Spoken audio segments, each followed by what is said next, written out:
కూటమి ప్రభుత్వం అధికారంలోకి వచ్చి ఏడాది పూర్తయిన సందర్భంగా సుపరిపాలనలో తొలి అడుగు పేరిట రాష్ట్ర ప్రభుత్వం ప్రత్యేక సమావేశం నిర్వహిస్తుంది.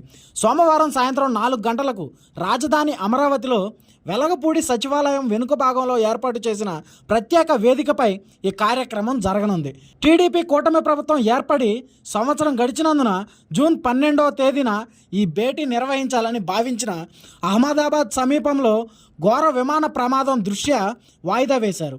సోమవారం నాటి ప్రత్యేక సమావేశంలో గడిచిన ఏడాదిలో చేపట్టిన పాలన సంస్కరణలు, తీసుకొచ్చిన మార్పులు, అందించిన సంక్షేమం, రాష్ట్రాభివృద్ధికి చేసిన కృషిని సమీక్షించనున్నారు.